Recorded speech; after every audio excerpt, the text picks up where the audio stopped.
After more than 6 decades of dominance in Indian skies, the MiG-21, once the backbone of India's air power, is finally heading into retirement. A ceremonial send-off has reportedly been scheduled for September 19 at the Chandigarh Air Base, where the last squadron of MiG-21s, the famed 23 Squadron, will be formally decommissioned. The MiG-21 was more than just a fighter jet. It was a symbol of India's aviation leap, the country's first supersonic aircraft acquired from the Soviet Union in the 1960s. Its raw speed and agility gave India an edge. India eventually became the largest operator of the aircraft, inducting more than 800 of them. MiG-21 was a legendary fighter which was made to intercept the U-2 kind of spy planes which were getting into USSR.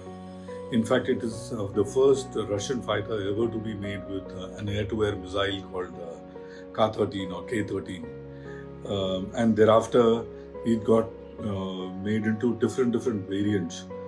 Some of the variants that I flew called MiG-21 FL, MiG-21 Type 66, MiG-21 Type 69, then MiG-Biz, so Bison. So these are the aircraft, Type 96. These are the aircraft that gave service in Indian Air Force, and I am lucky to have one of the very few pilots who have flown a lot of sorties on MiG-21, including Type 77, Type 75 and other types that I mentioned.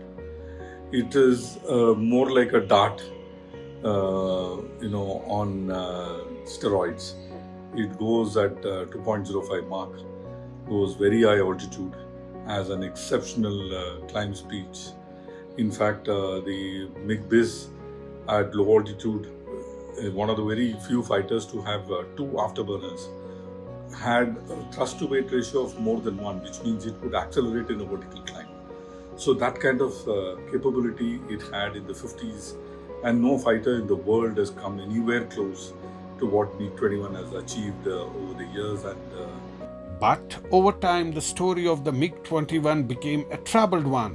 What began as a symbol of pride slowly turned into a tale of loss, plagued by outdated technology, poor maintenance, and substandard replacement parts. The MiG-21 was involved in hundreds of crashes since the 1960s.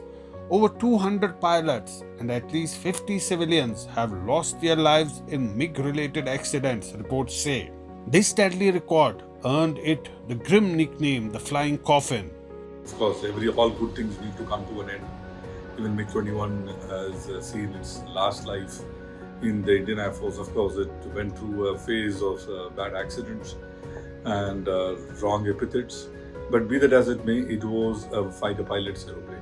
An aeroplane that you could trust, an aeroplane that you felt good about flying, and it was a pilot's aeroplane. You could do, if you had mastered that machine, you could spin web around any modern fighters. So it was a pilot's aeroplane, and I'll truly miss it.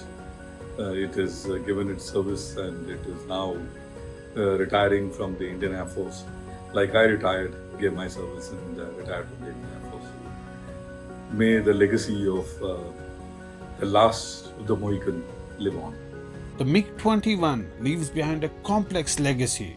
It was a warhorse, a pioneer, and sadly, a grim reminder of systemic lapses. But for generations of pilots, it will always be remembered, not just for what it was, but for what it meant. Zafar Iqbal for Mojo Story.